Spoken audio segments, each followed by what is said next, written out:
So good afternoon, and thank you all for coming.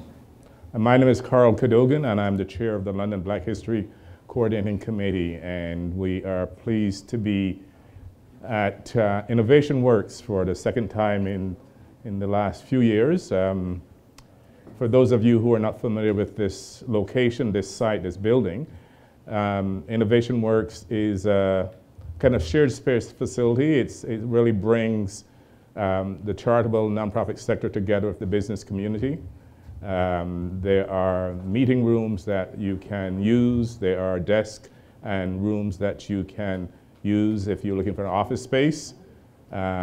It's owned by Pillar Nonprofit Network, and as some of you know, Pillar Nonprofit Network is an organization that supports the nonprofit sector. I was one of the founding members of Pillar, and I remember sitting around the table talking about what we wanted out of Pillar. And we wanted to become something like the Chamber of Commerce, except for charities. And that is in fact what Pillar is. And this building was purchased a number of years ago by Pillar. And it's a wonderful old building. Staff can tell you a bit about the history of the building, but it's used really well. And it's sort of my second home. I tend to use space here for meetings and other activities. So I welcome you all to Innovation Works.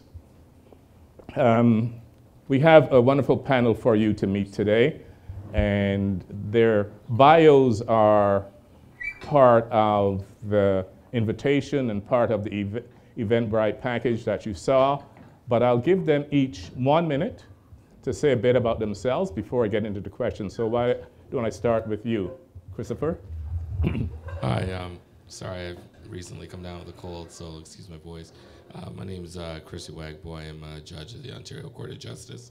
I was a prosecutor here in London for about 4 years, and then ended up doing defense work for 11 years after that. I sit in Windsor, and I will be soon sitting in Woodstock. Thank you, Christopher. Yes. I'm Winston McAuley. I'm a retired registered social worker, and I think I'm best known as the father of the McAuley boys.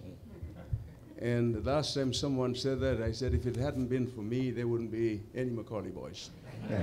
So but anyhow, and I have worked for many years. Most of my working life was spent at the London Psychiatric Hospital or the Regional Mental Health Care, where we delivered clinical social work services to inpatients on a variety of psychiatric programs at the hospital.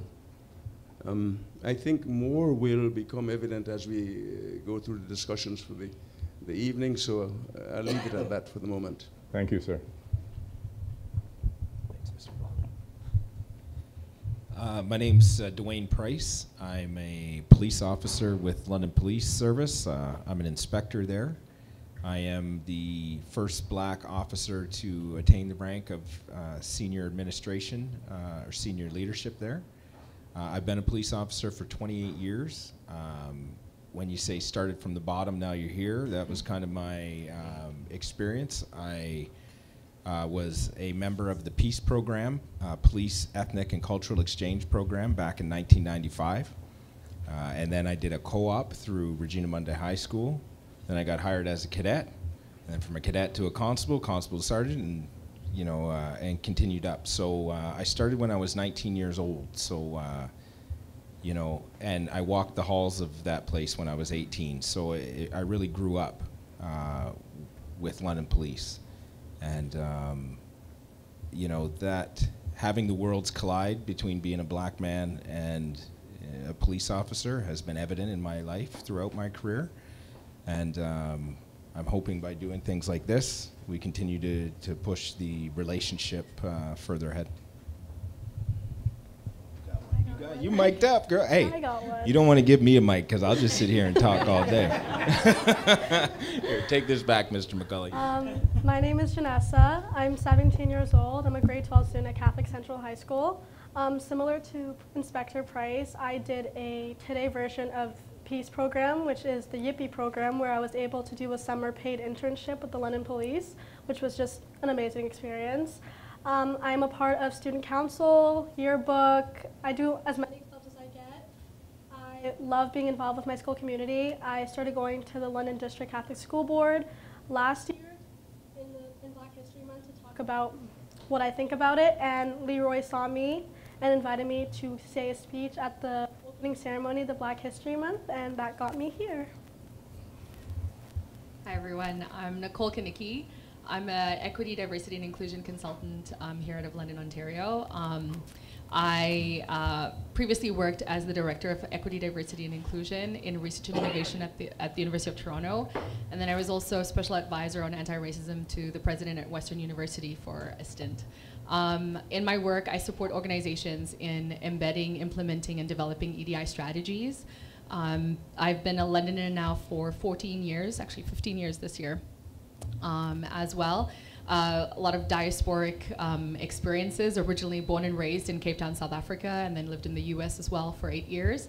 But yeah, my lived experiences and the work that I get to do today, I really am glad to get to do it in London around a community like this. Thank you, Nicole. So we have a bit of a format, but we also want it to be open and flexible. So if you want to make a point or have a question or some kind of clarification, then please put your hand up and I will identify you and you would ask the question. But we want this to be a real, when we imagined this, it was like a fireside chat. You sort of in our own homes talking the way you talk unabashedly when you are at home. So please feel free to do that. I'm going to start with Nicole because you're doing work in EDI, which has been under attack a lot, even from our friend at X, which used to be Twitter, who said we don't need equity, diversity, inclusion programs. The world is more equal than ever before. And I'm not sure how many of us can say that, but if you're a white male billionaire, you certainly can make that comment. So do you have any thoughts about how people have been responding to this kind of work in the last little while? Yeah, for sure. And I think it's it's unfortunate oftentimes that those with the loudest mouths get the loudest platforms. But oftentimes those folks who are doing the work and are on the ground, involved in the work, don't really get a voice or get a platform for people to see what it is that they're doing. And I think as much as we see a what we call sort of the white backlash that we were expecting after the racial reckoning, and everybody made the commitments, we knew that there would be sort of like this white backlash again. Many of us in our field expected it to happen. But at the same time, it gave us an opportunity to educate a lot of people. And as much as I think that there are now a lot of people standing up and saying, it's not important, racism doesn't exist anymore, sexism doesn't exist anymore, transphobia doesn't exist anymore, we know it does exist. But there are a lot of folks who are still doing the work. There are a lot of organizations too and institutions that I work with on a daily basis that are committed to it and are doing a lot of work.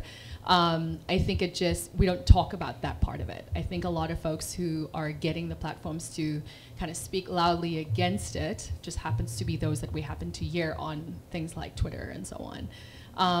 But I think that, post-racial reckoning, post the murder of George Floyd, I, again, have never been able to do the work the way that I've been doing it since before that. And so I'm very grateful to be in this period of time that we are in, as hard as it is, and as harder, it's getting harder, because racism will never go away. There will always be hierarchies. We live in a society that hierarchies will always exist. The majority will always be fighting to hold power. Power will always be something that everyone is sort of striving to hold and to have. But I think what gives me hope is that you know, there is a lot more awareness to it and a lot more commitment to understanding that it is the right thing to do. Thank you. I'm going to go to Christopher, and I want to put you on the spot, but I was reading an article in the Times, and I think most of you have seen this article about a young black student in Texas who was kicked out of his school because of his dreadlocks. So here you have a judge, black man with dreadlocks, who is working every day looking the way he looks. I want you to make a comment about this. How do people respond to you, not only as a black man, but the black man that is being sort of authentically yourself and who is doing really good work in the community, but really, for some, you're looking a bit different. And plus you have a name that is very hard to say, your last name. I was with Christina Lord yesterday, and we were chatting, and she said, Carl, I don't understand why people mess up your name. Cadogan is such a easy name to say, but you have a hard name to say, and you wear dreadlocks. So any comments about that? Yeah, I think first I'll rewind back to law school, and which is when I started them, when I first twisted up my dreadlocks. And there was this process called on-campus interviews, which you may not be familiar with, so all the firms come down and start recruiting. And it's the big to-do when you're in law school, because it really makes the difference for your future trajectory. And at that point, I remember being in the pit, like the student area, and it was one of my fellow black law students, as well as a couple of non-racialized students were there, and they were asking me about my hair. And then they asked me whether I was going to cut my dreadlocks off for OCIs so that I would fit in and you know, be part of the more conservative culture of law. And I thought to myself for a moment about it, and I just said, you know, like, if I cut my dreads off, it's not like they're going to forget that I'm black. My last name's Uwagboe, right? Like, it's not going to assist me at all in becoming more like them, and it's not something that I wanted to do, right? So I thought that if you're going to start altering yourself to fit in to these spaces, it just wouldn't be successful. Eventually you'll start resisting this identity that you've created for yourself to live in that space, and you'll have to keep it up in order to continue in that space because you've created that for yourself. And it's a long career to try to pretend to be somebody else, and I decided I just wasn't going to do that, and it actually worked to my benefit. I found personally, not to say that it wasn't as though racialized people are getting the same amount of shots at large Bay Street firm opportunities. But I did find that once you show up in a space like that, being like this, and you just have it there, and it becomes kind of matter of fact, there's you can feel the tension in the space sometimes. People want to ask you about it and want to say something about it, but they just don't. Right, and part of that just becomes part of making it normal. You want to walk into a courtroom and see a black judge. I was just talking with Inspector Price because I'm now moving from Windsor to Woodstock, and so that's going to be a bit of a culture shock for them when the one judge that they have in that town happens to be a black dread, right? And that's not what I'm sure they're used to seeing in Woodstock as a judge. But then I had mentioned, as I was thinking about this, because part of what I enjoyed about being who I am for the community I serve is so that a lot of black people that find themselves in conflict with the law find themselves before somebody who understands some of their story, right? But the flip side to that coin is it's also important to be in these spaces where it's a lot of white people, where there's a normalization of having a black judge in your community, and that's the flip side of it, and that's something that I'm leaning towards embracing a little bit more. So so far as the dreads go, it's been a non-issue for me since my appointment. It hasn't been a factor at all. Nobody's really asked me about it. I know that one or two of my colleagues have wanted to see it down. That's about it. And, you know, and I do rock it down sometimes, but I haven't done that on the dais. I will. Yeah, that's all I can comment on for that. I think that just leaning into yourself is just the best way to go about doing it, because if you start trying to be somebody else, it's just not going to work out. Thank you, Christopher. This week on Tuesday, we had, I think, the 13th Louis Correa Achievement Awards, Trailblazer Award. And Louis Correa, for those of you who don't know, was the first black police officer in London. He started in 1951, and he, you know, when I said a few words this week, I can't imagine what he went through being a black officer in London in 1951. And talking to Inspector Price, I'm sure you didn't have it easier because of what Louis Correa did. So could you talk a little bit about your situation and how you've kind of overcome the kind of issues that really are obviously affecting, you know, I think there was one police officer for the longest time, and then I saw photographs, and I think there were 3, and now how many are they? I think we have at least 20. There you go. Right, at least 20, and we're working. Okay. Like, it's not like we have sat back and think, hey, we have enough now.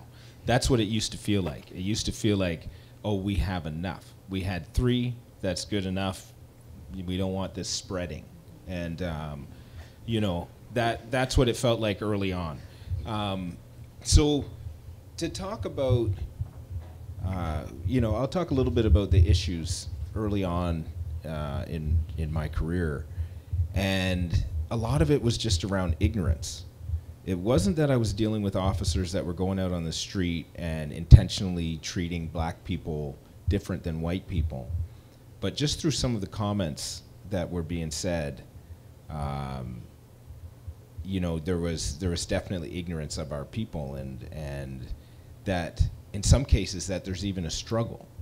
And so what I found was some of the things we were doing. So we would go in and do a sweep of an area, and it would be, say, a predominantly black neighborhood.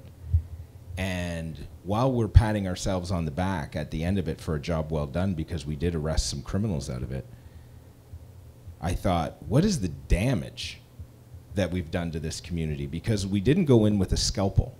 It's not like we went in and it was just, we're going to deal with this house, we're going to deal with this house based on evidence. It was that everybody's getting stopped. Everybody's getting treated like a criminal until they prove themselves otherwise. So there was a lot of that. There was a lot of blacks not getting the benefit of the doubt, right? And I use the example of my father, who is now in his 70s, and my dad has been pulled over way more than any white man in that same age category, right? And the first approach is what we call it when you walk up to the car and say, you know, good evening, this is the reason I stopped you, that type of thing. The first approach with my dad was never good.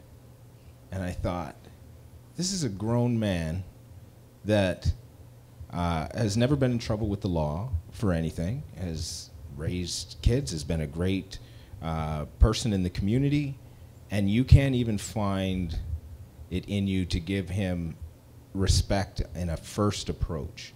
And so that's what I would bring back to the station when I would have these conversations, or I had an opportunity to speak to officers, is like, it's not about pulling somebody over. We don't expect as black people that we're never going to get pulled over, or that if we're breaking traffic laws, that the police aren't going to deal with us, or if we're breaking laws, the police are going to deal with us. They are. But we want to get treated with respect, and I want to get treated the same way that my white colleagues get treated, right? They get the benefit of the doubt. It's assumed that they're not bad guys until they prove that they are. That's not what we get. And I've found a change. There's still lots of work to do, but people are open to listening. like, it's almost like we've set the foundation now with the DEI programs, and sometimes it feels like it's coming at us hot and heavy, and we're like, we just had this training 6 months ago. But when you think about what the history is and how much damage was done with the relationship between the community and the police, I understand why we need that type of training. And we need it more than once, right? We need check-ins. Yeah. Thank you. Can I just piggyback on that? Hey, I'm going to piggyback on one thing too, Your Honor. See, normally if Your Honor tells me to stop talking, I'm going to stop talking, but that ain't happening today. I'm just going to say on a way smaller scale, because you know how we feel about our hair and the attachment to our hair, and you know how we're judged by our hair, and all of that. And I was too. Like, if I wanted to do something a little different with my hair, the sergeants, right, they'd be, oh, what are you doing with your, anyway, I do it with my earrings. So I made a decision a few years, or when I first started, when I first got promoted to inspector, I decided I was going to wear my earrings. It's not against our policy to wear earrings, but we didn't do it. It was kind of like an unwritten rule, you don't do that. But when I looked around the service, every person that wore earrings was black. It was us. It was our thing. And I thought, I'm wearing these. If I went to a funeral tomorrow, I'd be wearing this. If I got married tomorrow, I'd be wearing these earrings. It's part of, you know, what I do when I put on my, what I need to do to feel comfortable out in society, right? So I made that change, and I pointed out to the young people too that also wear theirs, like, hey, you're wearing your stuff. Like, go ahead, man, do it. Right. You're allowed.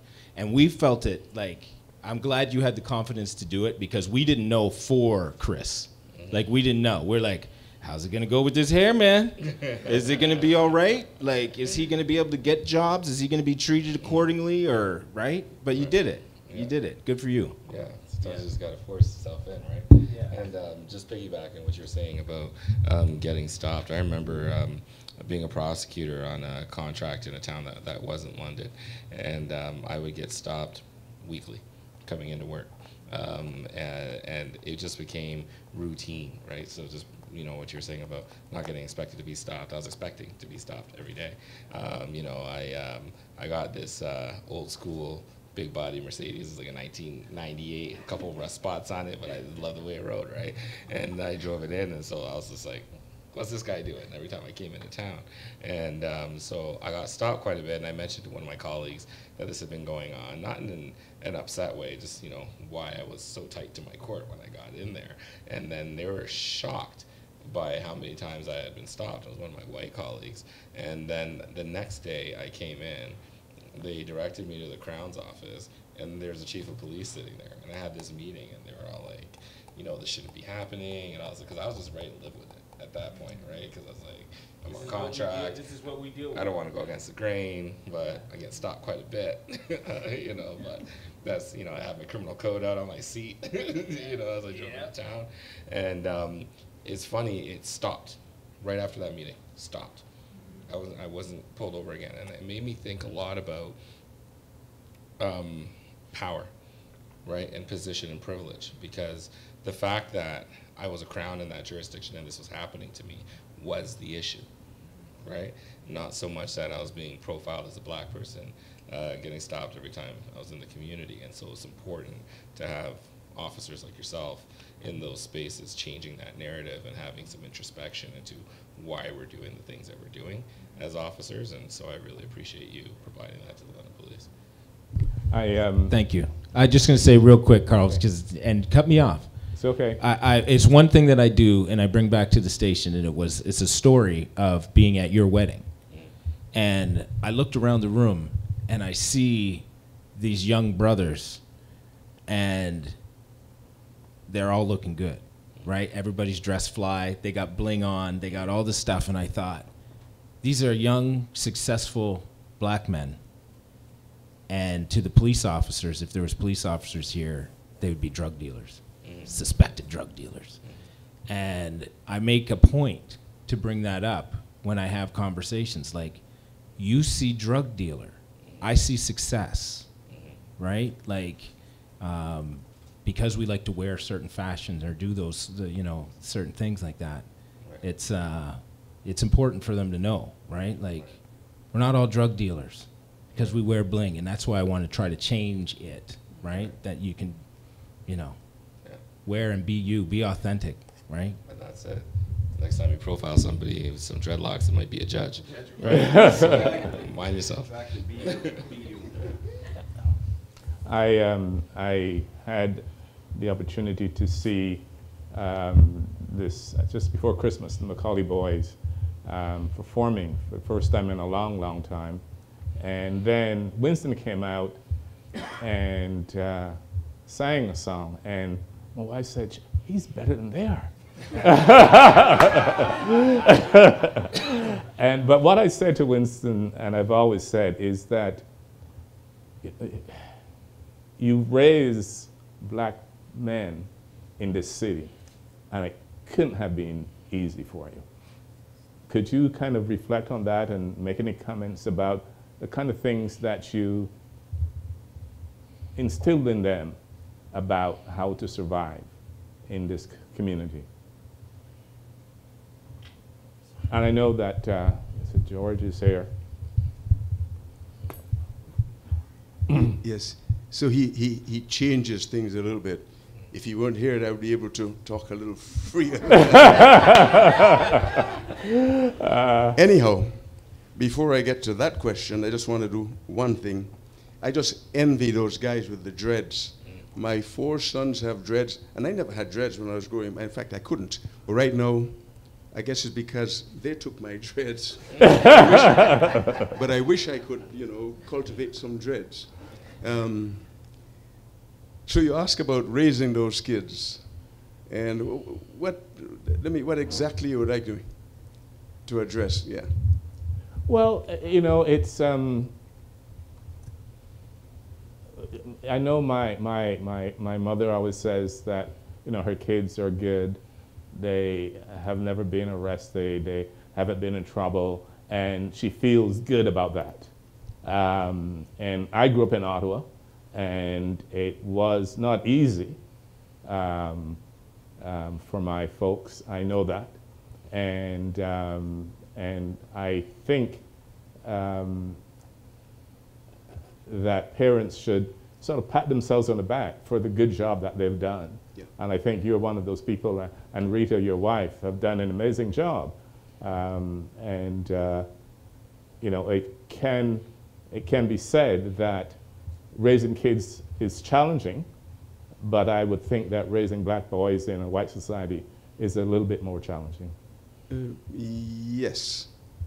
And I'll tell you what, it was a fine balance for me, because in the earlier part of my career, I dealt with a lot of teenagers, and they weren't the angels. They were the really rough kids who had emotional problems. So dealing with those in the daytime and then going back to my family in the evening time, I had to remind myself that I was moving away from kids with abnormal behaviors to kids with normal behavior, and to make sure that as much as possible I could see the normal side of teenagers in my kids and not see the abnormal part of what I was dealing with on a daily basis, if that makes any sense. Okay, so it was a fine balance for me. But I have to say I've been blessed with some kids who really didn't give me too many headaches. They were young people, they were normal teenagers, and I had to roll with that. One of the things I remember years ago reading a little passage where it says something like, a moral, cultured, and well-bred man will not affront me, and no other can. And somehow I try to instill in them that mindset. Okay? So when they went to school, and I know, they had their times when people were calling them names, all those names that we're not able to mention right now. But anyhow, that's the way I got them to sort of deflect those things. What were intended to be insults or affronts to them, they were able to deal with it mentally. And I think that is a core message I gave them. I don't know, I'm sure George here will tell you that those are one of the early sort of messages I gave them. And that is something that they were able to live by and live with. And for me, it was also a reminder to me how I had to navigate my way through all the other challenges that I faced when I came to this country some 55 or so years ago. And in those early days, London was not only cold in physical climate, it was also very cold in the social climate. And I said cold because sometimes it was freezing. So, but I had to remind myself, you know, when people tried to hurl insults or anything at me, just to remind myself where that was coming from, and to know that people who were cultured, yeah, who had some fibers, some moral fibers, would not attempt to affront me. Thank you. Yeah. Janessa is a high school student, and as I was thinking about the questions to ask, and I had written out some questions, and I'm not going to ask any of those. I'm going to ask some new ones, just to keep you on your toes. I was reminded that in grade, I think it was grade 9 or grade 10, I remember reading an article in Ebony magazine about James Baldwin, the writer, and this article talked about his writing and the books that you should read. And I remember going to the librarian in my high school, Glebe in Ottawa, and asking for 2 books. One was James Baldwin, If Beale Street Could Talk, and the other was Austin Clarke, Grown Up Stupid Under the Union Jack. And I asked about the books, and the teacher, the librarian kind of looked at me and said, "We don't carry those books here." And I said, "Like, do you know all the books? I mean, you don't know this book?" She said, "Oh no, I order books, so I know we don't have that book." And she said, "Who are these guys?" I said, "They're black writers." "Well, we don't have any black writers in our library." And I said, "How could you know that?" She said, "Because I order all the books." And so I remember having to go to Toronto. There was a bookstore in Toronto called Third World Books that we used to go, sort of pilgrimage to Third World. It was run by Lenny Johnson and his wife Gwen. And it was a wonderful bookstore because you wouldn't go there just for the books. You go there for the experience. And I wonder, as a young person in school, you're involved in a lot of clubs. When you ask for things that might be different than what other students ask for, how are you treated, or how are you responded to, Janessa?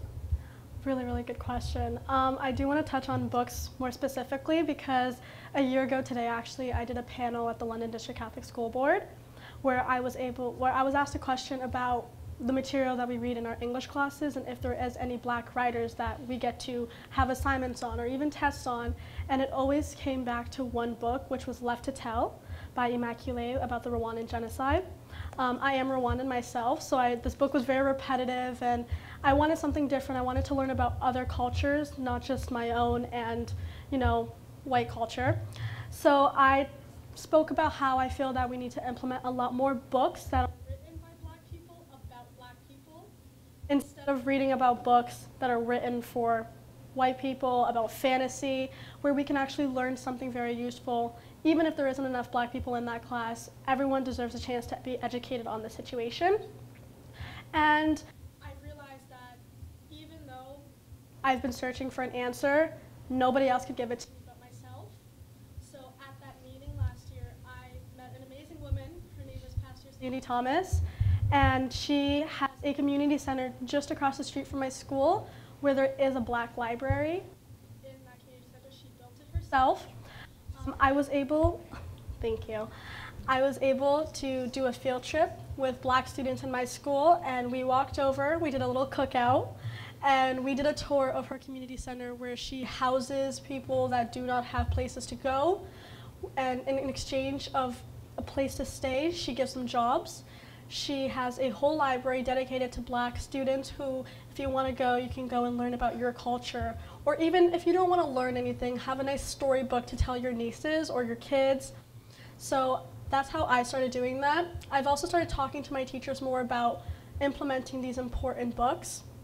And I feel that going to the school board and talking in front of the superintendent and letting him know how important it is for Black voices to be heard and read was very, very important. I've had teachers come up to me saying that they are starting to put books about Black people into their curriculum, because at the end of the day, English teachers do get to pick what their class reads.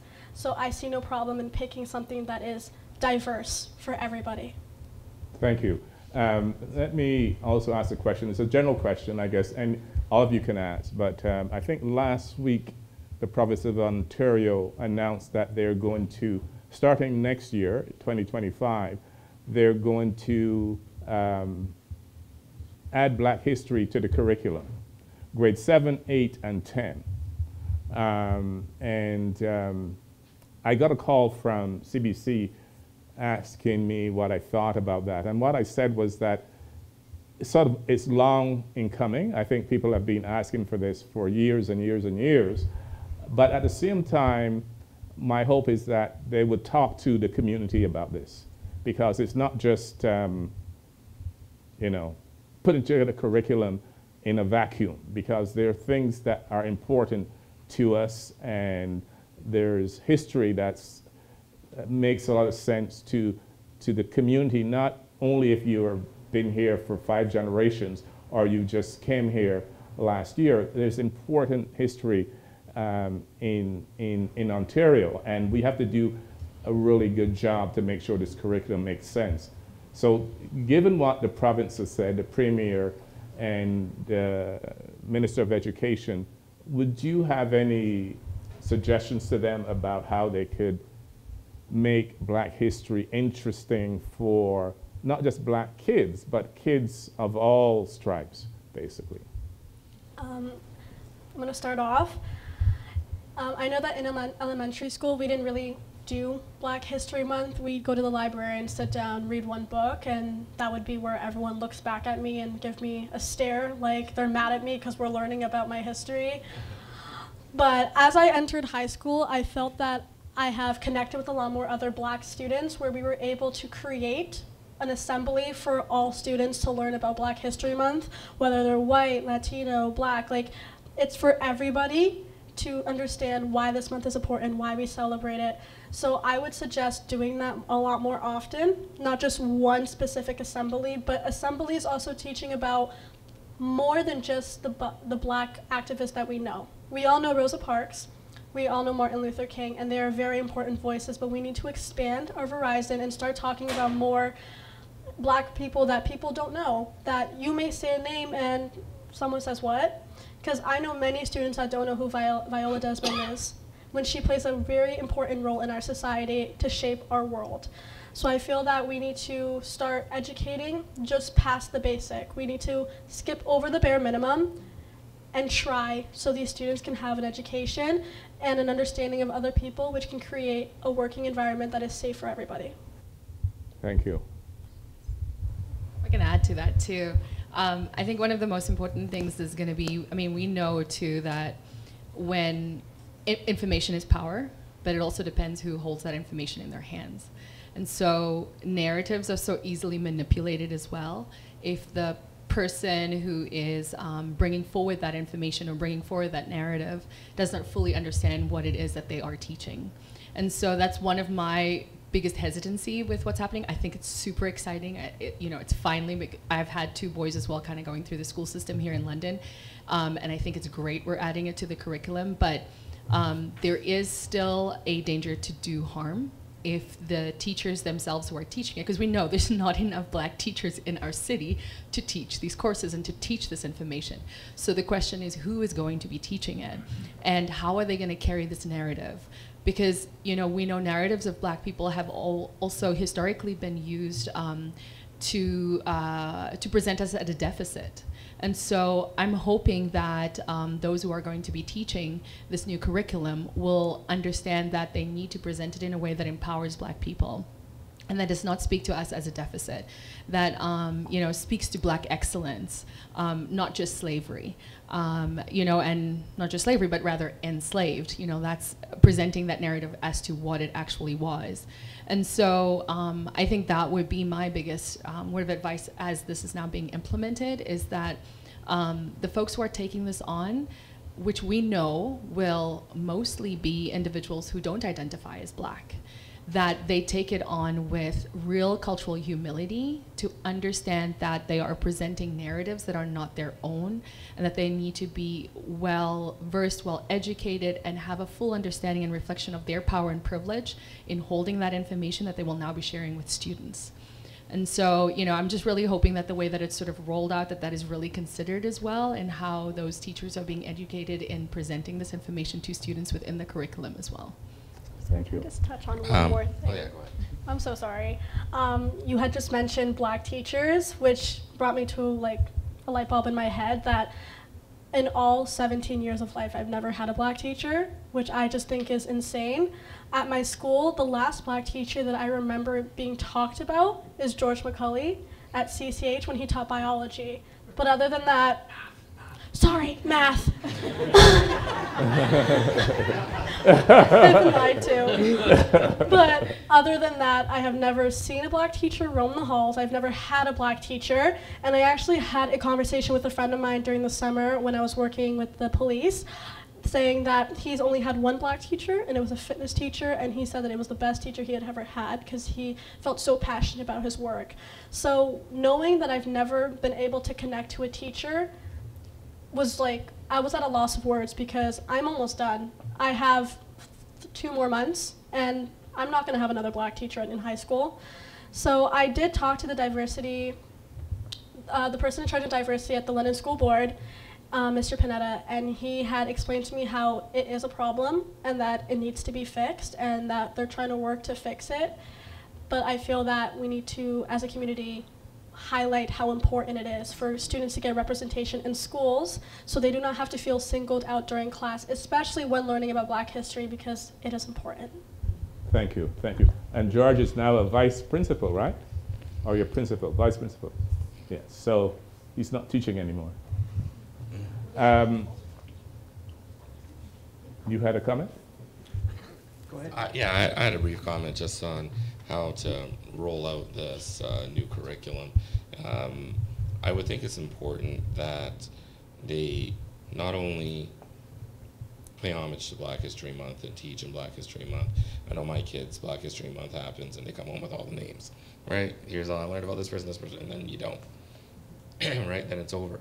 And I think that it's important when they teach history as Canadian history, that Black history is part of it. It has to be part of that narrative and not a siloed kind of experience that is niche or, you know, this other type of history that doesn't really impact you. It does impact all of us and should be taught as part of that curriculum and not as an add-on or a niche kind of program. So I think it's important that we just ingrain it in history, period. Yeah, that's a very important point. I think that when I was in grade 13, we had 2 histories that we could take. One was Canadian history and one was American history. And the Canadian history class, I think I said this before in a session I was in, so if I'm repeating myself to those who heard this story, I'm sorry. But part of grade 13 Canadian history, you had to do an essay, and it was worth 40% of the class, of the term. And I did it on Blacks in Canada. And I researched a hell out of information. I read a lot of books, cited a lot of books that I read, and I handed it in, and I got a C on it.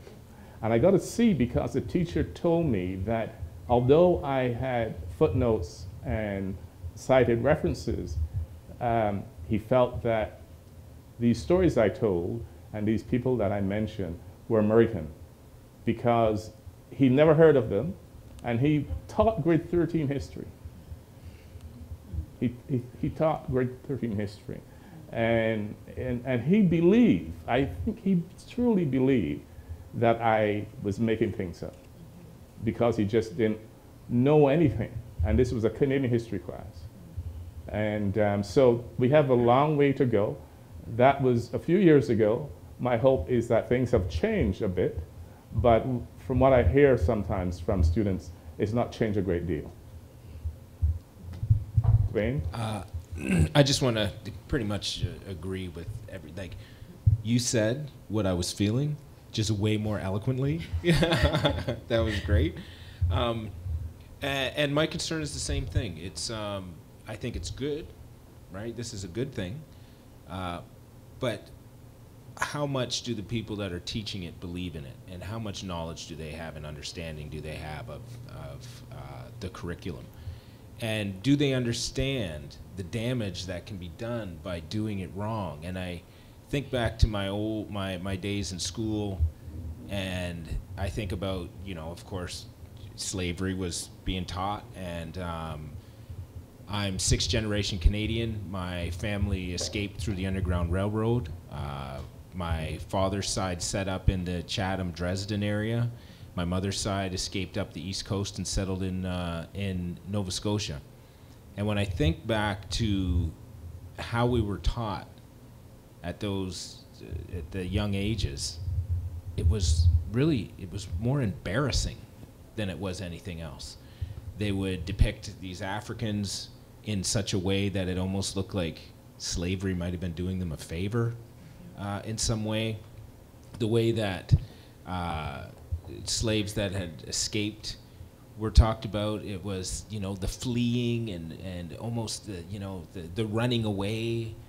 And it wasn't until later on that I got to watch documentaries and got to watch movies made by black people depicting my people, that it was a sense of pride and strength, like to think of what they went through to escape, what they risked to get away, that there was no way that they were continuing to live like that, and death was better.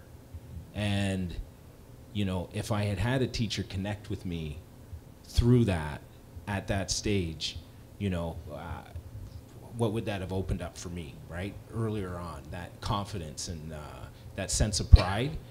And, you know, I just think it's very important that we do it right and we make sure that black voices are heard. Go ahead. Can I add a comment? Yeah. Just to let you know, and we're talking a little bit about history. And I remember my high school days, there was very little taught about my West Indian history. What we had was a whole big curriculum on British European history. So what I learned about all the shenanigans of those Henrys back from 1485 all the way up to 1611 or whatever, you know. So that was the kind of history that was taught. And if we're talking about history now, we want to make sure that we have people who have some sort of investment in it, someone who could give a living perspective on it, someone who could bring all those positive things that we need to hear about ourselves, not the savagery, slavery, all the other stuff that sometimes as black people we unconsciously alienate ourselves from, because it's just too painful to, you know, even when you watch those documentaries now on television, there are times when you feel like just turning it off because they're so negative. So we want people who could bring it alive and make it, I'm not saying to, you know, paint it over so that it departs from the reality, but we want to make it meaningful, and we want to highlight all those positive things about ourselves in history. Now, talking about those having teachers in school, let's just give you a little piece about it. In the 1980s, my wife, and she's here, was part of, in fact, we were members of the now sort of, I would say it is being held in abeyance. It was a West Indian Canadian organization that we were part of. I was president. And anyhow, we went before a school board in London talking about having black teachers in the classrooms. Now that is back in the 80s. And we were told in no uncertain terms, in fact, let me see if I could remember exactly what was said. It said, first of all, they suggested that, hey, you're looking for jobs in the school board, yeah? Well, they're janitorial jobs. And we say, it's not to put down janitorial jobs, but I'm just telling you, we were there talking about having teachers in the school. And we said, no, we're just asking about having teachers in the classrooms. So we have good positive role models. And one very full of himself man said, make no mistake about it. We're not about to lower our standards to accommodate, well, you people. And that's what was told to us. And how do we get over that? How do we, as blacks, let people know that, you know, we're not talking about lowering standards. We're talking about dealing with people who have already met standards. How do you get us aboard? And how do we become part of that positive kind of history that we want to create? So that struggle has been there since back in the 80s. We were trying to address it. And in fact, one of the boards came up with a policy manual that was called Multicultural Race and Ethnic Relations. I don't know how we're going to be able to dig and find that now.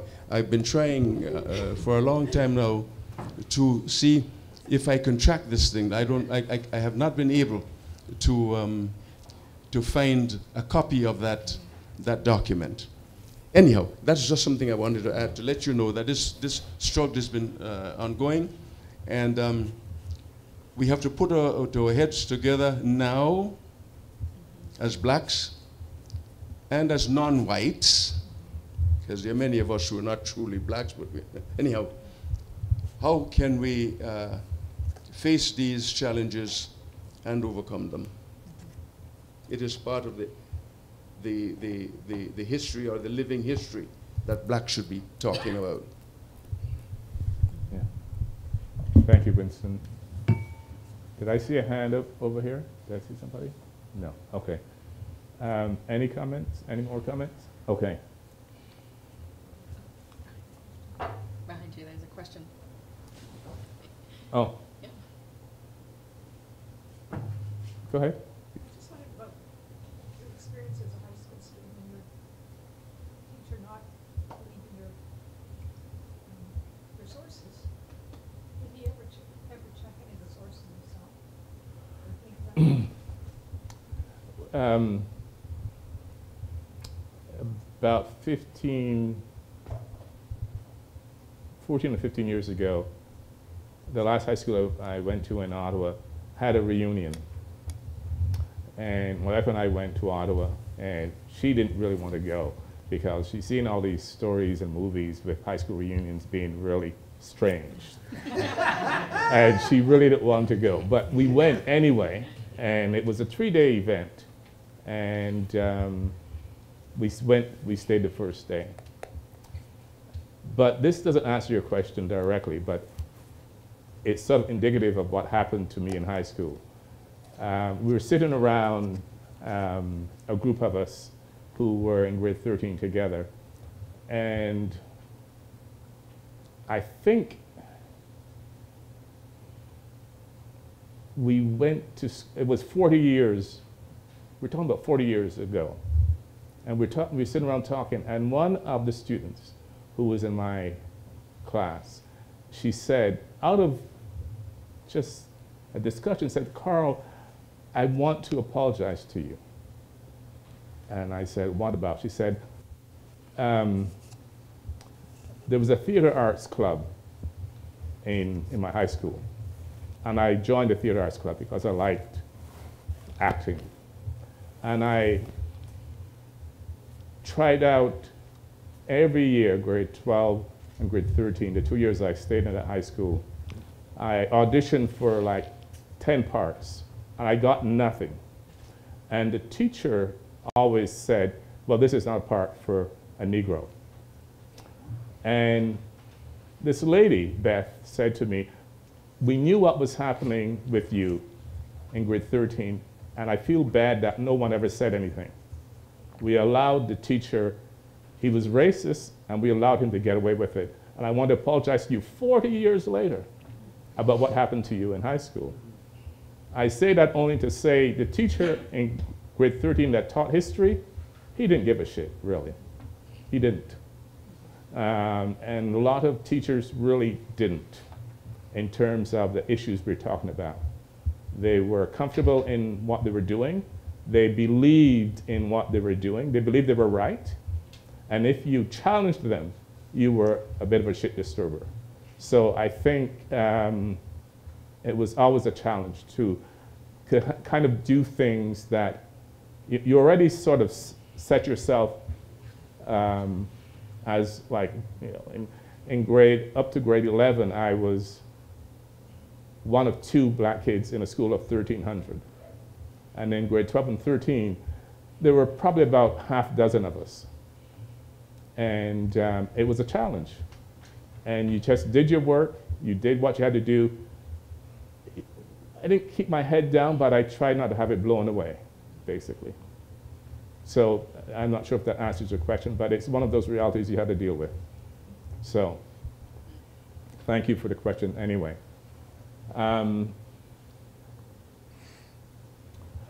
So when we were sort of creating this discussion, I think that someone already mentioned about sort of the history being siloed. And that's one of the things that we feel happens a lot to our history. It's, I mean, there's a trustee in Durham or Pickering last week or 2 weeks ago made a big stink about the fact that there's black history. She felt it was discriminating to all the other folks in the school, and why do we do that? And so we have the shortest month of the year and the coldest month, and we give it to folks to do their thing, and there are people who think that's too much. And so, given everything that was said, how do we ensure that whatever comes out of the provincial government or the work that people like some of you do every day isn't siloed? It's work that anyone can experience. You know, it is. We've gone through a process in the last number of years where we've saved this building, African Methodist Episcopal Church, this Fugitive Slave Chapel, and it's one of the oldest wooden buildings in the city.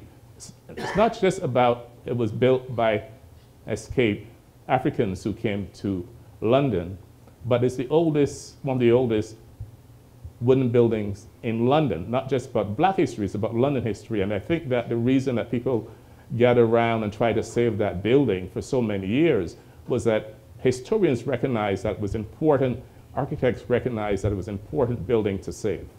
It wasn't just the black folks recognized that, it was everyone recognized it. So the history that we are experiencing is history that is London, history that's Canadian. And how do we make sure it's integrated as part of what we get in the classroom, and so that students don't feel embarrassed about what's happening? Nicole? Yeah, and I'm going to go back to something Christopher actually said earlier, which is it needs to be integrated. It mustn't be an add-on. Like I just, just thinking about your work as well, Christopher, that you do. You're a judge who happens to be black. You're not a black judge, or you're not a judge because you're black. You're a judge who happens to be black, right? Dwayne, you're an inspector who happens to be black, not just a black inspector. It doesn't define your your vocation. And so I think this is how, the world really needs to start seeing black history, identities of blackness, and issues that are important even to black people, is that, for black students, they're part of the education system. So let's make sure that whatever it is that they need or whatever experiences they're having, we're fixing that system. We're not fixing the black children. We're, because that's oftentimes what happens as well. We think it is a black problem. So we try to fix it's a system problem. And I think this is how we really need to stop thinking about black identity as being separate, as being other. And so therefore, if an issue comes from the black community or black experiences, that it gets treated as separate from everything else. It's part of the whole system. We need to think about the education system as a whole and fix it so that black people can be there, not that we need to somehow make a space for them and still have them sort of exist as an other outside of that education system. So I think that's where we start, is really whatever our strategies are, it needs to be integrated. I work with a lot of organizations, and one of the approaches I take, especially when I'm working with an organization and they're developing their strategic plan. So I come on usually as an EDI expert, and I go through the whole process, and I tell them, I'm not an add-on after you've completed your strategic plan. I'm there from the beginning. I work with those consultants from the beginning, and I integrate EDI throughout whatever it is that your organization does. It's not just one of the side sub-pillars is EDI. No, it's like part of your services, it's part of your production, it's part of every single thing you do. That's how you integrate it.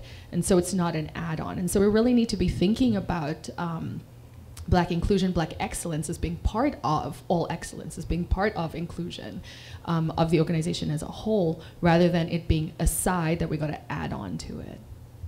I also think that we need to engage expertise in that forum. So to presume that because it's part of the curriculum, it's coming out at its highest, as you were commenting earlier about who is delivering this information. I think it's important that community services, as well as the school board, engage one another in this rollout, because I think that it would be naive to suggest that any teacher can come and do this effectively because it's part of the curriculum. I think that there's a lot to be bridged between using community outreach to make that effective, and I think that that's one of the things they could do if they decide to make this a successful initiative. Comment? Well, the other question we ask ourselves is, who is really journalizing what's happening right now? Where is it stored? How accessible is it to your everyday people in your community? Okay, is that a question I'd like to maybe raise for the rest of the panel? How?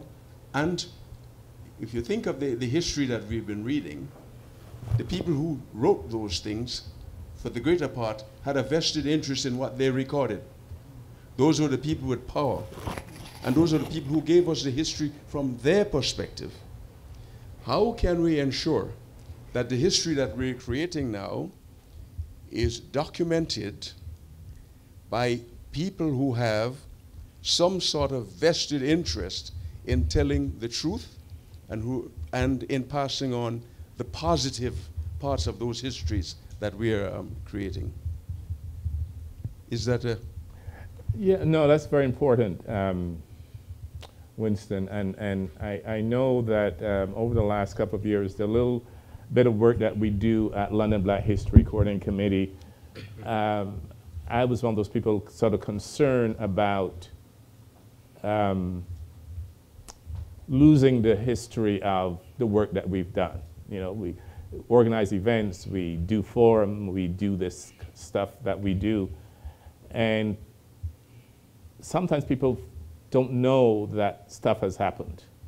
And so last year, as an example, we did this project where we worked with the university to archive 22 years of the work of London Black History Coordinating Committee. So that it's at the university, so that people want to do research, people want to get information about some of the things that we've done that impacted the community, they can find it. Because sometimes people store things in a garage, or they say, oh, stop being involved. And we found, we were having a a discussion last week about history. And there are a couple of places in the city that has stored history of the black community in London. And people think they know where they stored in a house down the street. And we're trying to figure out how to get that information, because someone went to a lot of trouble collecting that information, sort of cataloging it, putting it together, and now it's somewhere, and someone who might not be, might not care about it as much as other people, might just say, what is this stuff? I just, and toss it out. But someone spent the time trying to collect that information.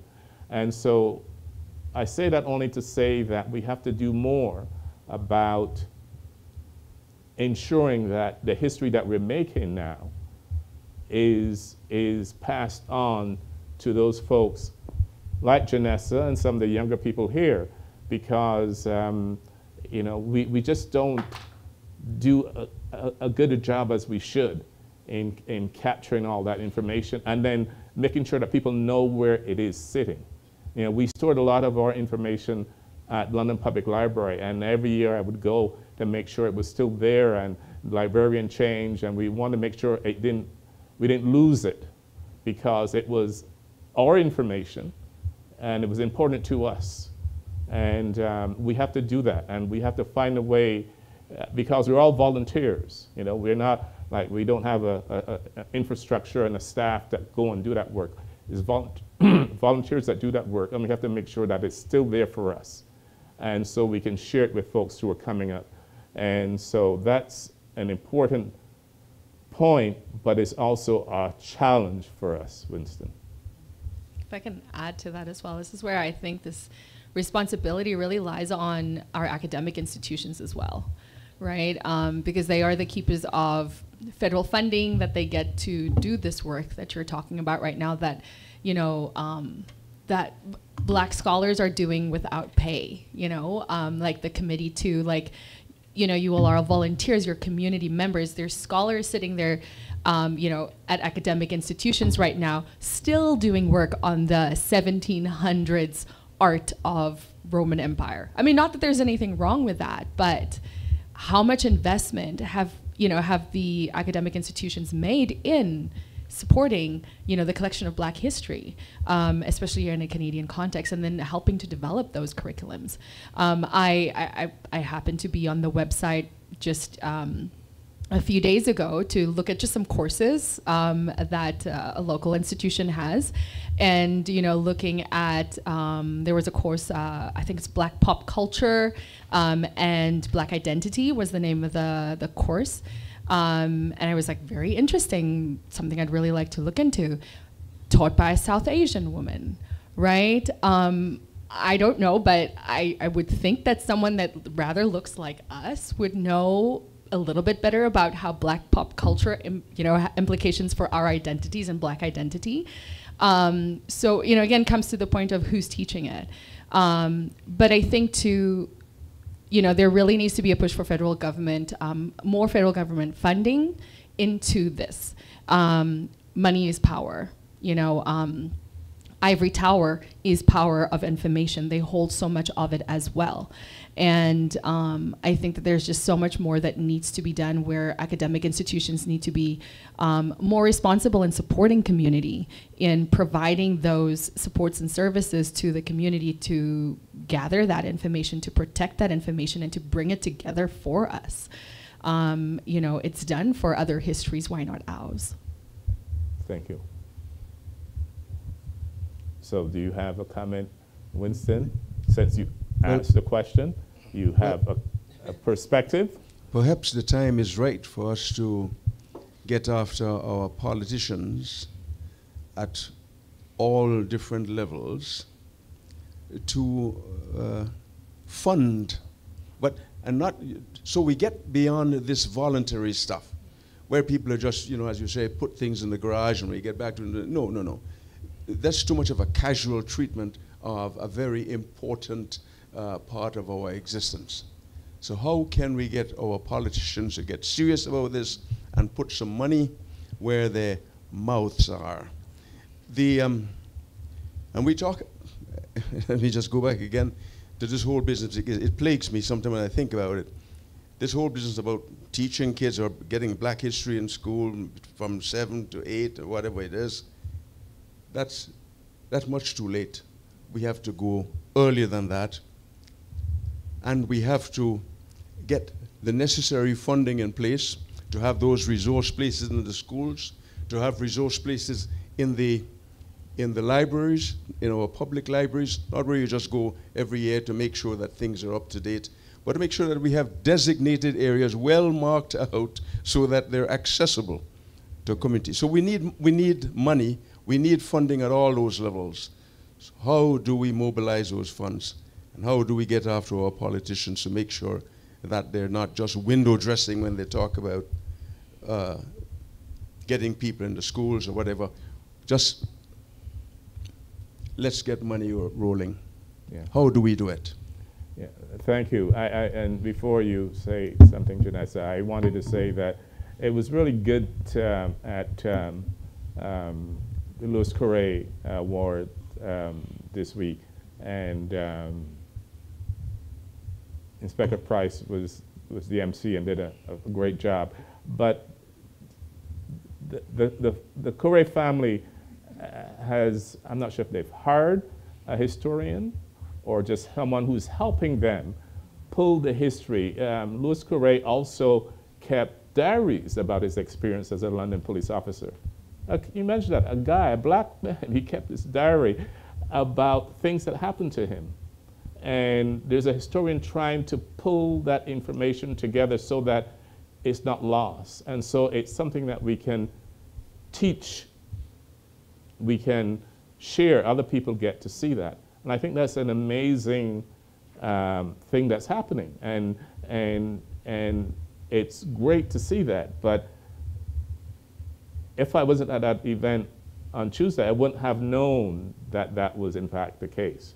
So I can send people to this historian to learn more about not just what Louis Correa went through, but also the kind of things that he reflected on and wrote about that is bigger than just himself within the context of being a police officer, a black police officer in the 1950s in London. There's a lot of great information. I just wanted to touch on what Mr. McAuley said about students learning on an earlier age about Black history, because I know that when I was in SK, which is senior kindergarten, I was learning about Napoleon, which was a soldier, a white soldier, but I wasn't learning about any other Black activists at that age. So growing up, I was thinking, what's the difference? I mean, we have a white soldier here, but why can't I learn about a Black activist who has changed the world just as much as Napoleon did? You know? And it really shows that to keep Black history here and thriving for the next many years, we need to start with the little kids so they can grow up knowing Black history and not just grow up learning Black history. Because Black history is not a math. It's not math. It's not English. It's not something that we need to teach as they grow older. It's something that we need to implement into them so they know this, oh, this is the activist. This is how we treat Black people. This is how we make everyone feel safe, as a safe environment. So I just feel that it's really important that we need to start off at an earlier age. Instead of, I had my first Black History Month assembly in grade 11, which was just last year. I've never experienced anything other than that. I've never really been in a community with other Black people where I get to celebrate and educate my culture, which is very sad to say because I grew up with a lot of stigma about myself because I went to a predominantly elementary school, a white elementary school. So I was often made fun of for my natural hair or the food that I would bring to school or the color of my skin. And I felt that I had no one to turn to because I was the only Black person in that classroom. My teacher was white and so were the rest of my students, the rest of the students. So growing up and finding a community made me want to talk about it more, made me want to come to panels like these and make speeches, which can be remembered in the far future and can hold memories that can have people looking back and saying, this is what Black history is, and building a bridge to a Black future. Thank you. Thank you. Okay, we said as we were doing this this event that we wanted to, because sometimes our people tend to go over, start late and then go long. I had the opportunity about 10 years ago going to St. Lucia with my wife, that's where she's from, and we went to midnight mass at Christmas. And every time the priest relaxed, I thought that it was ending, so I was getting up, and someone said, no, he's not done, he's just getting warmed up. So I want to be respectful of the time, and I want people to be able to sort of network. So I will give everyone a minute or two to sort of make a closing argument or closing comment about anything, what you've heard, what you've reflected on, your own personal experience, you know, in London, and you have grown up in South Africa. Did you say Pretoria or Johannesburg? Cape Town. Cape Town. Beautiful, beautiful city. And so, South Africa, did you say Rwanda? So I've been to both those countries, yes. But any last comments? Yeah, and you know, when I need that. Thank you. I think too, again, with my experiences having grown up in South Africa during apartheid, apartheid ended when I was about 13 years old. And so I've, you know, lived segregation. I've lived in that world before, and then I moved to the States, lived in the South for 8 years in Tennessee, and then moving up to Canada, having been here now almost 15 years. I've had quite a bit of experiences as being a Black person in many different places. I think what was surprising to me was I really didn't realize how intrinsic racism was until I moved to Canada, because it was the place that I least expected it. You know, again, growing up in apartheid, you know, it's expected. It's the way of life. Moving to the States, in the South, everybody knows about the KKK. You know, moving up to Canada, I was like, oh, you know, surely no, this is the place where it's like. And then facing it for, you know, myself, but also through the eyes of my kids. And I'm gonna end off with actually just coming right back around to one of the points that was made here too, in that how important it is for kids to learn early on about Black history. Because for both of my boys are 4 years apart, both of them experienced the N-word for the first time in JK.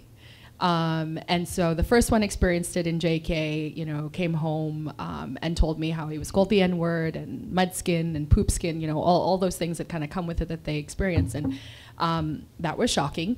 And, you know, having to kind of go through that, but then realizing I'm going to have to go through this again in another 4 years. And so if little white kids can learn those kinds of words in, you know, in junior kindergarten, surely they can learn about Black history and how not to other Black people. So I so wholeheartedly agree with this too, that it should start so much earlier, because the kids are having these conversations, and so to empower them early is going to be so important. So I really thank you all for that as well, and definitely something that's gotten me thinking even more about it. Before you gave the microphone, I remember when we were on a panel together. You were the moderator and I was a panelist. You told a story about, was it a relative of yours that you found in a book? Yeah. Could you tell that story? Yeah, for sure. So when I moved to London, Ontario, I moved to go to Western to do my master's. And I love books. I love reading. I love all kinds of books, and especially historical fiction. Really love that too. And one of my peers handed me this book and said, "Oh my gosh, Nicole, you got to read this book."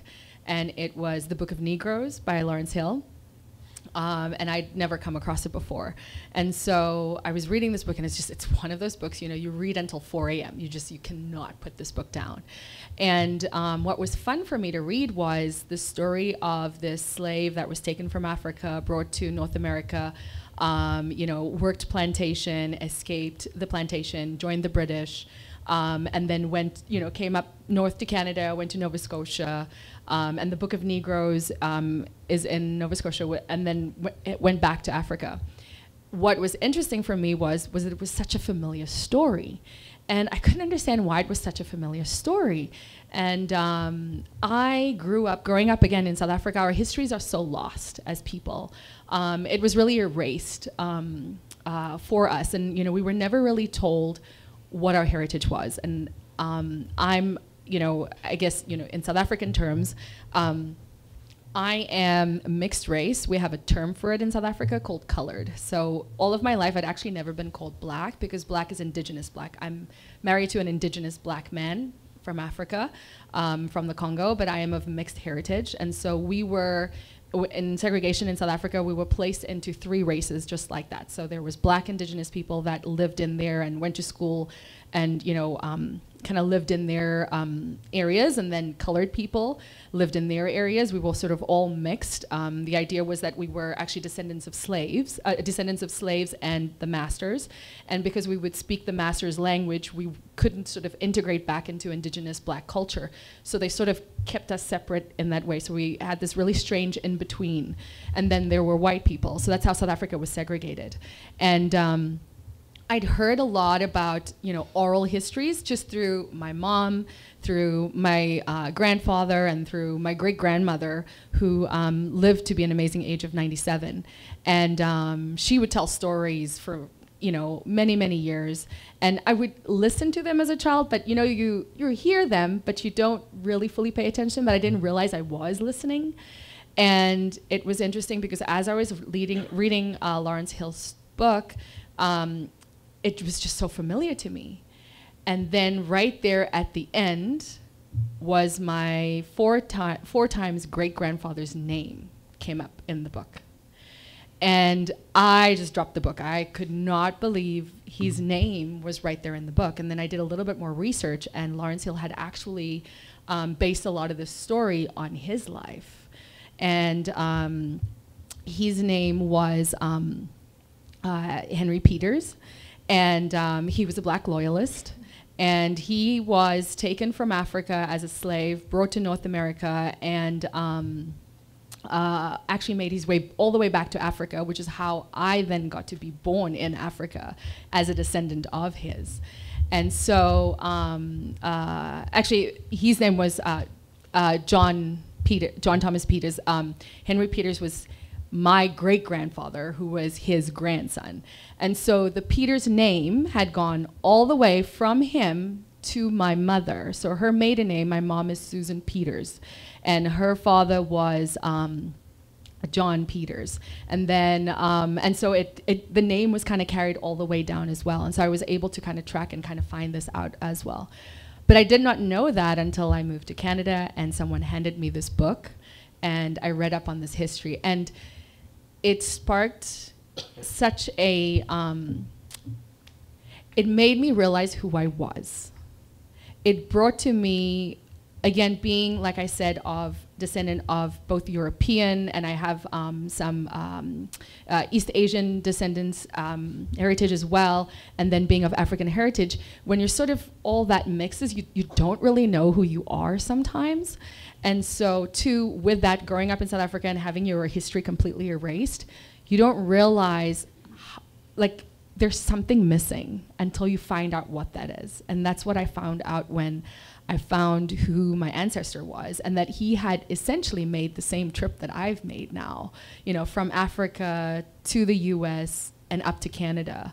And it gave me a sense of identity, a sense of understanding who I am, but also an understanding of where I want to go now that I know who I am and what I want to instill in my boys and in who they are. And that's what history gives you. It gives you a sense of self, of belonging, of understanding of who you are, but also where you want to go, and the investment you want to make in your future generations of understanding where they came from. So that's my story. Thank you. Thank you so much. Janessa? Well, mine's not going to be as good as that.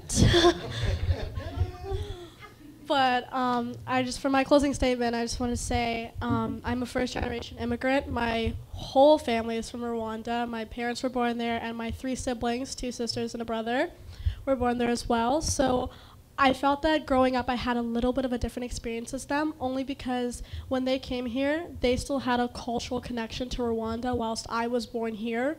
So I felt that I was kind of estranged at the time. So going to the same school, I'm 5 years apart to my older sister. So going to the same school, you know, she's never really experienced racism until she came to here, but she got a little worse than I did, I will say. She had a thick accent, no one could understand her, and she felt that she had to understand English better for her own sake, whilst I was, you know, I had a good English accent because I hadn't been to Rwanda, and I was like flying by school. But I also realized that my sister also felt very natural in her hair because she was born in Rwanda. They like to embrace that, whilst I would cry for my mom to put me in braids. I mean, I once wore an afro to school and never did it again. I couldn't even bear thinking about walking outside with my natural hair, which is just a stigma I still need to get over, which was hard for me to admit sometimes because it seems silly, like, it's your hair, get over it, but at the time when I look in the mirror, I see, no, like, I cannot walk outside with my hair looking like this. So in a way, I felt like I had no one to turn to. So I started relying on music in a way. Black artists, black actors, black media. I started trying to find any representation that I could squeeze out of my TV to look and see, wow, there's other people just like me, living just like me. I'm normal, which is weird because sometimes I felt like I wasn't normal. I felt like, it's really embarrassing to admit, but at a young age I felt like God had made a mistake, which now I know he doesn't. But I felt like I was a mistake in some way, and like I didn't understand why I was so different. But seeing the representation in the media, you know, getting to relate to songs that also felt the way that I felt was very relieving. It was like a weight that was just kicked off my chest. I felt like I could breathe for the first time in so long. So I got attached to that music, and I started talking to my sisters about it, and we got to share our experience just for me to realize that we're not so different after all. Just because she was born in Rwanda doesn't mean that she didn't have the same racist experiences that I did, and vice versa. And it made me feel a lot more confident in myself. I'm working on getting my natural hair out of these braids. Working. We'll see if we get there soon enough. But that's just how important Black history is. It doesn't matter where you come from. It doesn't matter where you were born or where you immigrate to or where you immigrate from. Like, everybody has their own experience with Black history and what is their Black history. And I'm done with my Black history. I'm in my Black present, and I'm working towards my Black future because I know it's bright for everyone in our whole community if we support each other and love each other as we were born to do.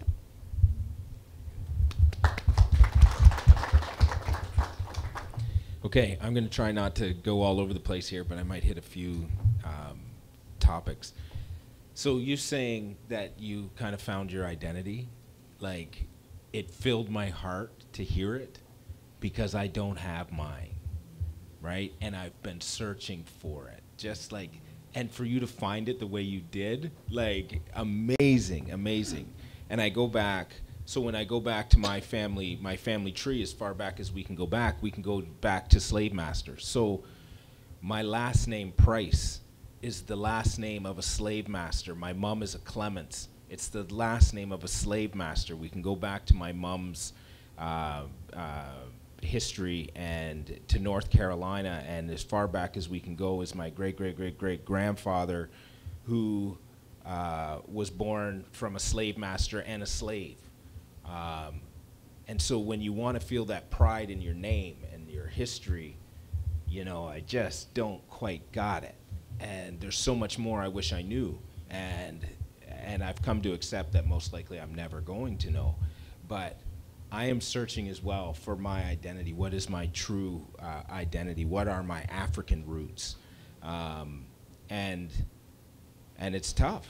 It's tough, and you know, and I think to my kids as well, like as you're passing it on, to know that this comes from a slave master. Now we've done great things since, and you know, it's not about living in the past, but there is that connection to your name that I don't have. And so I'm so glad you were able to find that. That is a beautiful story.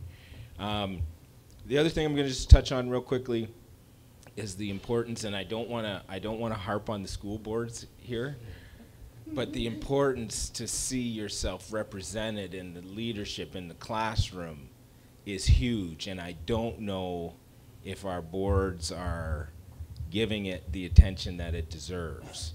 I was in the same boat, right? And here we are years later, and you know, have we made that much of an improvement? Like, we got George, that's great, right? Like, why? Well, of course, you too, Reba. I was gonna say, why do I know them all, right? I know them all, and it was a big deal to not have anyone look like you in the classroom, and not being able to identify with you, and what you were going through, and even the teachers that tried to do a good job with the things you were struggling with, they didn't have a lived experience. They weren't able to empathize the same way. It was very easy to just say, sticks and stones will break your bones, but names will never hurt you, right? Like, that was part of it. It's part of it. No, you don't get to hurt me with your names, your name calling. But what are you doing about it? How is this going to continue? It felt like racism was for me to deal with. It was, Dwayne, that's your problem, right? Like, good luck with it. So it's just so important. I would love to see the school boards making some of the changes that we're making in the police, because we have plenty of issues. But when it comes to hiring, if you are a young black man or woman, I can guarantee you will get an honest look, and not just to tick a box. Like, we will pay attention to cultural differences. We will, we're having open discussion and dialogue and interviews and panels and things like that, and we're trying to do the right things. So I encourage anybody out there that is the parent, brother, sister of a diverse person that thinks that policing could be for them, you know, to come down and give it a shot, because we really are as open as we've ever been, and I think we're doing some great things. And this is coming from someone that never thought of policing. Like, policing I wasn't a little kid that said, I want to be a cop. It took seeing a black police officer for the first time when I was 17 years old, and that was the first time I ever thought about policing. So it's important to have that representation, and to come out and do these things, stepping up, giving your time, right? Yeah. Thank you, Dwayne. It's my turn? Your turn. Okay. I'll try to be brief. I know it's going to be hard. Yes, it's going to be hard. But I want to just tie up some loose ends. You talk about raising those boys, those 4 boys. It was easy because I had a good partner in my life. My wife, Rita, she's in the audience. So, and that just made it so much easier for me as a dad. But we were together on it, and we always made sure that they had good friends. They had black friends, they had white friends, more whites than blacks. And sometimes even some of the teachers said, your boys are not, they're not black, or however they put it. But I said, yes, they are black boys. They're black kids. Now, talking about my identity, my last name is McAuley. I don't know if I'm Scottish. I don't know if I'm Irish. And, but some Scottish people claim me, some Irish people claim me as well. But I hail from that beautiful island of Grenada. And somewhere in my background, there was a name Qualis. And I think someone has some roots somewhere in Africa. I really, but there are black people for sure in my background. But I have not really been able to trace that, to say that I come up with a true identity as who I am and my roots from Africa and that sort of thing. All I know is that my name is Winston McAuley. and that's where my identity is. Who I am, I'm a guy who has a little bit of blood from all different places, but the key thing to me is this creature you see here, this Winston McAuley. That's my identity. I found it, you know, so I'm not going searching too much for it. I'm creating mine. It has been created, and that's what I'm going to live. The other thing is, I just want to thank you, Carl, for inviting me to be part of this panel. I really enjoyed being here with the other members. How do I say it? Your Honor, and Inspector, and beautiful. Help me. Okay, good. So it's nice to be part of this panel. Really enjoyed. I just want to say, you talk about the evening and you're not wanting to go over. It tells us another something. February is not long enough to talk about black things. So we have to have many more of these panels outside of February. If you want it as an ongoing basis, I'd be happy to be part of it, because I found that sitting here, it's been a struggle to really get my thoughts together as to what I really want to share with these people. There's so many things to be said, so many experiences that I have lived. I've not been able to put them together to make a good, nice, smooth whole. They're all fragments, and I'm trying to put some logic to all of them. So someday, outside of February, we could do this again. We should have some forum, where we can all sit down and just share these experiences and make it a little bit more meaningful. There's much more to be said than what we have said this afternoon or this evening. But thank you again. Thank you for having me. Thank you, Absolutely. Winston. Thank you. Thank you. I guess just a couple of points. In respect of identity and finding your name and the loss of your history, it kind of dovetails back into learning about your history early on. And I remember when I was elementary school, I wanted to change my last name to my mom's name. And I wanted to do that because my mom raised my brother and I. We didn't have a father in the home. And I wanted to change my last name to Paul. And it was my uncle, who's my mom's brother, that sat me down to talk to me about the importance of understanding my identity and having an African name and knowing where I'm from, and discouraged me from making that shift. As much as I wanted to pay homage to my mom, it was important to keep my name to understand who I am. And so that's why I never made that change. And I'm blessed to have that kind of connection to my identity. So that is important. Forums like this, I think, need to, and I agree, happen more often during the year so that people can make those connections, meet people in roles that they may want to take on, or partners in sharing this narrative to the community as at large. For me, my experience with high school was a traumatic one with respect to educators and myself, and it wasn't until I got to university that I understood I was actually a smart guy, right? And so in high school, I found that teachers would grade you and treat you under expectations of what they think of you. And when I became a number, I excelled. And there's something to that, and that's important, and that's why we need to have more representation in schools. I remember my guidance counselor told me I would never make it in university. She said, I just want to ask for an application. She wouldn't give it to me. And she said, you can do college. I think you're going to struggle there. Maybe try that. And then it's just not for you. And it was in grade 11 that I thought, you know, I want to be a lawyer. I went down to Head Start in Windsor. I did all this work.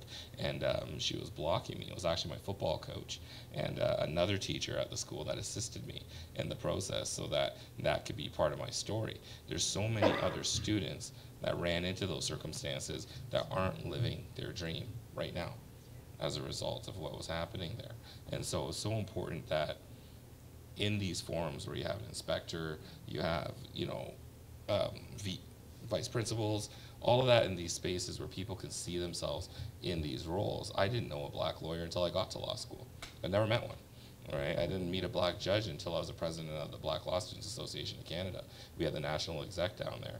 And I met a judge, Justice Lloyd Dean, whose great-grandfather was the first black lawyer in Canada, Delos Rogers Davis. And so when I met him, I was just like, oh my gosh, you're black legal royalty, this is amazing. And just him existing was enough to make me think I could do this for myself. It wasn't as though over that time, because he was sitting in Windsor, that he was giving me breadcrumbs to do this role over time. But I knew he existed, and I met him, and I had that exchange with him. Same with the lawyer that I met when I was in law school, who was also now a judge and a colleague of mine. And so those interactions are so critical. And you may think, well, it's just a meet, but for someone else, it's the difference in their life. And so I encourage these kind of forums, and anytime they're there, I want to be there so that I can speak my story and my truth, and some people can take from it what they will, but it's important to do. Thank you. So I thank each and every one of you. Janessa, I was blown away with your keynote on February the 3rd.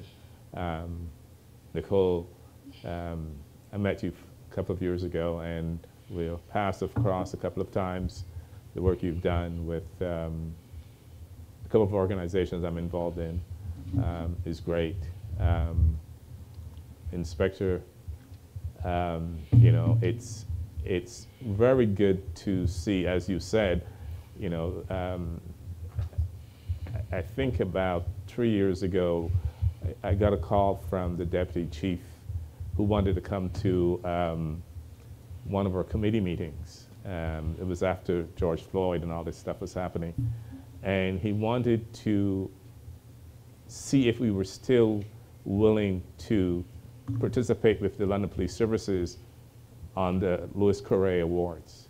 Because I think he felt that because all this stuff was happening, maybe we wanted to break away from the police. And I said, you know, I can't speak for the whole committee, but we haven't had the discussion about not dealing with the police. We think that the work around the Louis Correa Trailblazers Award is important to us, and so we want to continue. So he came to the meeting and he spoke, and he went away, and we continue to work because I think the awards are important not only to us as a committee, but also to the black students. So there were 3 black students that were recognized this week, all female, wonderful, talented students, and they're getting scholarships, they're getting opportunities with the police. They can do with it what they want, but it was great to see. And so I thank you for the work you've done inside. Sometimes people think if you go inside an organization, you get sort of corrupted or you can't do what you do, but sometimes being inside, you can figure out how to maneuver and how to make changes. So I appreciate that. Winston, you know, what can you say about the years that you've given to this community? And the next time we have an event like this and Winston comes, he's going to have to spend a couple of minutes singing a couple of songs because his voice is amazing. And I thank you. And Christopher, every time I'm trying to do an event, I always think, let me call Christopher first because of his eloquence and his experience and his willingness to come and be part of whatever we're trying to do. And thank all of you for being here. It was great to listen to the panelists, and it was great to sit and try to tease out some perspectives. And I hope that you were all able to get as much as you can out of these folks here. I thank you for being here. I hope you will stay around and meet some folks and network. We have a few things, some cookies and coffee and tea and some other things. Stay and chat. Thank you and have a good evening.